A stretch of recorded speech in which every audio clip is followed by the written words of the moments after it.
மத்திய எழுதிங்களா? ஆறாவது படிங்க. ஆறாவது முதல்ல படிங்க. திருப்தி அடைவார்கள். நான் அடித்த வார்த்தை வந்து தாகமாக இருக்கு. ஓகேவா? அந்த 7 வார்த்தையில வந்து அந்த 5வது வார்த்தை ரொம்ப முக்கியமான விஷயம். ஏன்னா ஃபர்ஸ்ட் அவர் வந்து ஃபர்ஸ்ட் வார்த்தை உங்களுக்கே தெரியும். ஃபர்ஸ்ட் வார்த்தை எல்லாம் பண்ணிக்கிறது. 2வது வார்த்தை வந்து இதோ எனக்கு என்னோட 12 டேஸ் இருப்பார். அது 2வது வார்த்தை. 3வது வார்த்தை வந்து இதோ 4வது வார்த்தை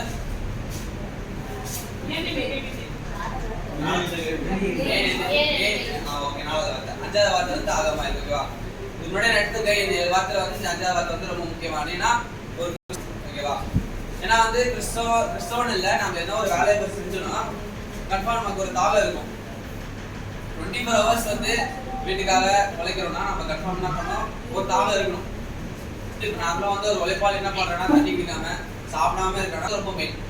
அது வந்து ஒரு நார்மலாக வந்து ஸ்பிரிச்சுவல் இல்லாமல் ஒரு வேலையாக உலக பிரகாரமாக பார்த்தா அது ஒரு முக்கியமான விஷயம்.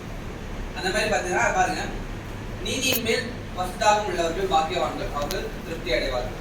ஓகேவா? அந்த தாகம் இயேசு சொல்ற இடமே வந்து அங்கிருந்து யாருக்கும் வந்து தாகமா இருக்கின்ற அர்த்தம் வந்து மீனிங் தெரியல. நார்மலா வந்து சிறையில் அறையப்பட்டிருக்காரு. ஸோ அதனால வந்து அவருக்கு தாகமா இருக்கிறேன். யாருனாலும் அந்த டைம்ல வந்து தாகம் இருக்கும். ஆனால் அவர் அந்த தாகத்தை சொல்ல. ஓகேவா? அது எந்த தாகம் சொல்ல நான் சொல்றேன். நீதி மேல் பசியாக உள்ளவர்கள் பாக்கியவான்கள், அவர்கள் திருப்தி அடைவார்கள். இங்க பாருங்க, நீதியின் மேல் பசி உள்ளவர்கள் பாக்கியவான்கள் சொல்லலாம். நாங்க வந்து ஒரு அதை சொல்ல, நீதியின் மேல் பசிதாகம் உள்ளவர்கள் பாக்கியவான்கள். பசி வேற தாகம் வேற. ஸோ வந்து 2ஆக பிரிக்கப்பட்டிருக்கு. ஓகேவா? ஸோ வந்து ஒரு சாப்பாடை மட்டும் நம்மளால வாழ முடியாது, தண்ணி குடிச்சா நம்மளால வாழ முடியும். ஓகேவா? இந்த இடத்துல வந்து மனுஷன் 50 நாள் மட்டும் இல்ல, தேவனுடைய வார்த்தை ஒவ்வொரு வார்த்தையிலும் கிளம்பான டேஸ் வந்து இந்த 40 நாள் உபவாசம் சொல்லியிருப்பாரு. நம்ம அந்த பசி வந்து வேற கான்செப்ட்ல போயிடுவோம். அந்த நீதியின் மேல் தாகம் உள்ளவர்கள், தாகம் உள்ளவர்கள், பசியை விட்டுருங்க. அந்த தாகம் மீட்பு. அந்த தாகம் என்னன்னா எப்படி சொல்றதுன்னா, இப்போ கஷ்டப்பட்டு உழைக்கிறான்னு வச்சு அந்த தாகம் இருக்குல்ல, அதாவது ஒரு விஷயத்துக்காக அவன் கஷ்டப்பட்டு உழைக்கிறான்னா அதுல கன்ஃபார்ம் தாகம் இருக்கும். தாகத்துக்கு ஏற்ற தண்ணி குடிச்சுனா தாகம் தீர்ந்துடும். ஓகேவா? ஸோ அந்த மாதிரி விஷயம் தான் நம்ம கிறிஸ்துவுக்குள்ள வந்து நம்ம ஆத்மாவை சம்பாதிக்கும் போது நமக்கு தாகம் உண்டாகத்தக்கதாக நம்ம என்ன பண்ணோம், ஆத்மாவை சம்பாதிக்கணும். ஸோ அந்த விஷயம் தான் மீன். ஓகேவா? அந்த மாதிரி தான் வந்து இயேசு வந்து வறண்ட பேருக்கு தெரிஞ்ச ஒரு நாக்கு. அவர் வந்து மாம்ச ரீதியா சொன்னாலும் பரவாயில்ல, அவர் ஆவி ரீதியா தான் சொன்னார். அந்த 7 வார்த்தையும் ஒரு ஆவிக்குரிய விஷயம் தான். அவர் சும்மா மாம்சமா சொல்லிட்டு போல அந்த 7 வார்த்தையும் நம்ம என்ன அம்லாய்க்கு வந்து சொல்லிட்டு போயிடுறது 7 வார்த்தை. நம்ம 7 வார்த்தை அவர் வந்து சும்மா அந்த சிலர் அடையப்பட்ட எல்லா மனுஷனும் அந்த 2 மனுஷன் சொன்னாலும் சொல்லிட்டு சொன்னாங்க. அவங்க கூட என்ன பேசியிருப்பாங்க, அதே குறிப்பில்லை சொல்லுங்க பார்க்கலாம். அந்த 2 கலரோட நிறைய பேசியிருப்பாங்க, அது குறிப்பில்லை. அந்த ஒரு வார்த்தை மட்டும் இன்னும் பேசியிருப்பாங்க. அவர் கூட அந்த 7 வார்த்தை மட்டும் ஏன் குறிப்பிட்டிருக்காங்க. ஸோ அந்த 7 வார்த்தை ரொம்ப முக்கியமான விஷயம். அதில் வந்து இந்த தாகமா இருக்குன்னு ரொம்ப ரொம்ப முக்கியம். நான் அந்த 7 வார்த்தை ரொம்ப நல்லா ஜானித்தது வந்து அந்த 5வது வார்த்தையும் அந்த 7வது வார்த்தை 5, 6, 7 ரொம்ப முக்கியம். 5ல தெளிவா 5 வரைக்கும் நீங்க கரெக்டா வந்துட்டீங்கன்னா அந்த 7வது வார்த்தை அந்த 2, 6, 7 தானா வந்துடும் உங்களுக்கு. ஸோ பாருங்க, நீதியின் மேல் பசிதாகம் உள்ளவர்கள் வாக்கியவான்கள், அவர்கள் திருப்தி அடைவார்கள். அந்த திருப்தி அடைகிற இடமே ஜீவத்தண்ணி தான். ஓகேவா? அந்த ஜீவத்தண்ணி, நீதியின் மேல் பசிதாகம் உள்ளவர்கள் அந்த ஜீவத்தண்ணிக்கான ஓட்டத்தை அந்த தாகமா ஓடும் போது நம்ம ஜீவத்தண்ணி நமக்கு கிடைக்கும். ஜீவத்தண்ணி தெரியல உங்களுக்கு, பரலோகம் தான் நமக்கு என்ன பண்றது. ஓகேவா? ஸோ அந்த மாதிரி விஷயம் தான். அதிலே பாருங்க 10வது வசனம் படி, நீதி நிமித்தம் துன்பப்படுகிறவர்கள் பாக்கியவான்கள், பரலோக ராஜ்யம் அவர்களுடையது. ஸோ வந்து முன்னாடி சொன்ன விஷயம்னா நீதியின் மேல் பசிதாகம் உள்ளவர்கள் பாக்கியவான்கள், திருப்தி அடைவார்கள். அந்த திருப்தி அடைகிற இடம் வந்து 10வது வசனம் சொல்லியிருக்காரு. நீதி நிமித்தம் துன்பப்படுகிறவர்கள் பாக்கியவான்கள், பரலோக ராஜ்யம் அவர்களுடைய. அந்த நீதி கூட கிறிஸ்துவுக்கு ஏற்ற நீதியா இருக்கும். ஏன் உலகத்துல கூட நிறைய பேர் நீதி கூட தெரியல. நீதி என்ன உங்களுக்கு தெரியுமா?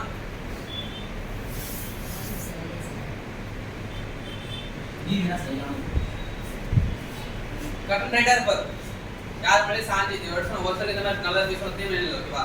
நீதி நிமித்தம், அதாவது கிறிஸ்துக்குள்ள ஒரு நீதி இருக்கும். அந்த நீதி தான் குறிப்பிட்டு சும்மா உலக பிரகாரம் பார்த்தா என் சர்ச்சையா கூட தான் நீதி கரெக்டாக கொடுக்குறாரு. லாயர் கூட தான் சில நேரம் தான் கரெக்டாக கொடுக்குறாரு. அவங்களுக்கும் என் பரவாயில்ல கடையில. ஸோ அது வேற. ஓகேவா? ஸோ கிறிஸ்துக்குள்ள நீதியா இருக்கும். அது வந்து உலக பிரகாரம் அதெல்லாம் வந்து நமக்கு ஒரு யூஸ் இல்லை. சும்மா உலகத்துல வேணா நம்ம பேர் சம்பாதிக்கணும், நல்ல பையன் நல்லவர் அப்படின்னு சொன்னப்ப சம்பாதிச்சுட்டு போயிடலாம். ஓகேவா?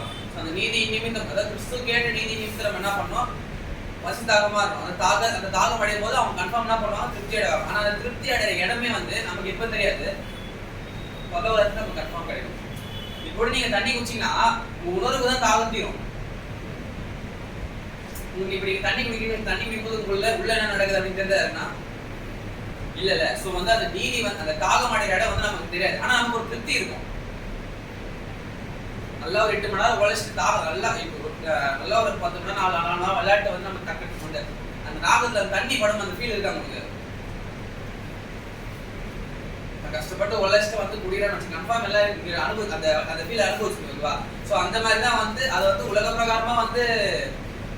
பிரகாரமா அந்த ஃபீல் பண்றோம்னா ஸோ வந்து நம்ம நீதி நிமித்தம் தேவனுக்கு கேட்ட ஒரு நீதியில வந்து நம்ம துன்பப்பட்டோம்னா நம்ம கன்ஃபார்ம் தான் திருப்தி கிடைக்கும். ஓகேவா? இப்போ வந்து யோவான் 4 எட்டாவது பாருங்க. அப்பொழுது சமாரியா நாடாளாகிய ஒரு ஸ்ரீ தண்ணீர் கொள்ள வந்தால் இயேசு அவரை நோக்கி தாகத்துக்கு தாய் என்றார். யூதர்கள் சமாரியனே சம்பதம் காலாதபடியினால் சமாரியா ஸ்திரீ அவரை நோக்கி நீ யூதனாய் இருக்க சமாரியா ஸ்திரீ என்னிடத்தில் தாகத்துக்கு தாய் என்று எப்படி கேட்கலாம் என்றார். இயேசு அவளுக்கு பிரதியுத்தரமாக நீ தேவனுடைய ஈவையும் தாகத்துக்கு தா என்று உன்னிடத்தில் கேட்கிறவர் இன்னார் என்பதை அறிந்திருக்கிறாய். ஆனால் நீயே அவரிடத்தில் கேட்டிருப்பாய், அவர் உனக்கு ஜீவ தண்ணீரை கொடுப்பார்.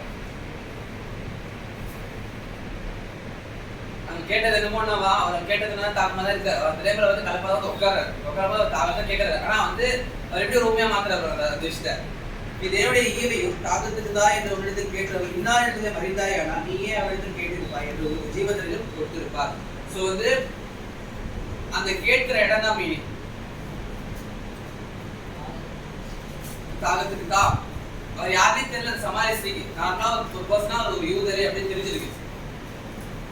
அவர் என்ன சொல்ல பாருங்க, நான் இன்னார் என்பதை நீ அறிந்தாய். ஆனால் நான் யாருன்னு உனக்கு தெரிஞ்சிருந்தா நீ என்கிட்ட வந்து என்ன பண்ண ஜீவ தண்ணீரை கேட்டிருப்ப. நீயே அவரிடத்தில் கேட்டிருப்பாய், அவருக்கு ஜீவ தண்ணீரை கொடுத்திருப்பார். சோ அந்த இடம் தான் ஓகேவா? நம்ம முன்னாடி சொன்ன மாதிரி இந்த நீதியின் மேல் பஸ்தாவுல திருப்தி அடைவார். அந்த திருப்தி அடைகிற இடமே இந்த ஜீவ தண்ணீர் தான். நீதியின் மேல் பஸ்தாக உள்ளவர்கள் நம்ம அவர்கிட்ட நீயே அவரிடத்தில் கேட்டிருப்பாய். சோ அந்த இடம் அந்த இடத்துல நம்ம இருக்கும் போது அந்த தாகமா இருக்கிற இடம் தான் வந்து அவர் அது கேட்கிற பலம் வந்தோம்னா இப்ப கிடைக்காத கன்ஃபார்ம் பரலோகத்துல கிடைக்கும். ஓகேவா? அதே மாதிரி அந்த தாகத்துக்கான ஃபீல் வந்து உலக பிரகாரமும் கிடைக்கும். அம்மாவை எடுத்துங்களேன், அவங்களே இப்ப அவ்வளவு தாகமா இருந்தாங்கன்னா அந்த தாகத்து கேட்கிற ஆத்மாக்கள் கிடைச்சிச்சு. இங்க இருக்குதான் உலக பிரகாரமா வந்து ஒரு விஷயமே தான். உண்மையா வந்து உலக பிரகாரமா நீங்க ஆசைப்படுறீங்க. அதாவது இப்ப நான் வந்து நான் தேவனுக்காக உழைக்கிறேன். எனக்கு வந்து என்ன யூஸ்? நான் தாகமா இருக்கேன், நான் தாகத்தையும் தீர்த்துட்டேன். ஆனா தாகம் கேட்ட படம் நான் பார்க்க முடியல என்னால. அந்த இடம் தான் எல்லாமே அந்த இடம் தான். இப்போ கால நிமிடத்துல வாழ இடத்துல இப்ப அவங்க பசங்க வந்திருக்காங்க, சல்லா காத்துக்கலாம், அந்த மாதிரி தான். தாகமா இருக்கிற இடம் வந்து நீங்க உலக பிரகாரமா ஆசைப்படணும்னு நினைக்கிறீங்கன்னா உன்னால ஒரு ஆத்மா வந்து தேவனுக்குள்ள வருதா? சோ அப்படி திருப்தி அடைவார். இப்ப யோவான் 19:28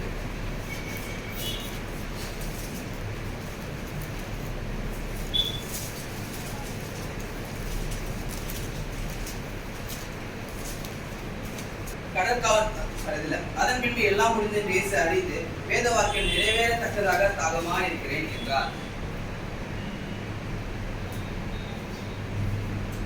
அவர் வந்து ஒரு கடவுள், அதாவது மனித ரூபத்துல வந்தவர் இயேசு கிறிஸ்து கடவுள். நாம எப்படின்னா சொல்லலாம். ஓகேவா? அவர் சொல்லலாம் அந்த வார்த்தையை தாகமா இருக்குன்னு சொல்லாம கூட அவர் போகலாம். அவர் சொல்ல அவருக்கு தெரியும் நான் இதுக்காக தான் வந்தேன், நான் வந்த நிறைவேறிச்சு, நான் போயிடுவேன், எங்க தேவனிடத்துல நான் கன்ஃபார்ம் போயிடுவேன். 3 நிமிஷம் ஒரு கன்ஃபார்ம் இருந்திருக்கும். அவர் ஏன் அந்த வார்த்தை சொன்னாரு கொஞ்சம் வச்சு யோசிச்சு பாத்தீங்க. முன்னாடி சொன்ன வாசனா கூட இதுல மன்னிக்க வேண்டும். அது வந்து நார்மலா நியாயப்பிரமாணத்தின்படி இருக்கு.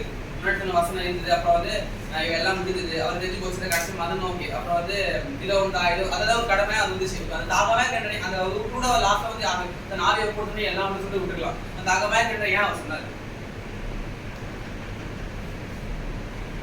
சோ அந்த இடம் தான். ஓகேவா? சோ வந்து அந்த தாகமா கண்டு ஒவ்வொரு கிறிஸ்தவனும் வந்து அந்த தாகமா இருக்கணும். அந்த தாகம் வந்து ஆத்மாவுல தாகம் வந்து அடையணும். அடைஞ்சாதான் வந்து ஒரு கிறிஸ்தவன் வந்து ஆத்மாவாக ஓடி இருக்கான் அப்படின்னு தேவன் நினைப்பார். ஓகே, பையன் தாகமா இருக்கான், ஜீவத்தை கொடுத்து நம்ம எடுத்துக்கணும் அப்படின்னு நம்ம தேவன் கன்ஃபார்ம் நினைப்பாரு. அதுக்கு தாகத்தை நம்ம நேரடியா பார்க்கலாம். ஸோ அந்த இடம் ரொம்ப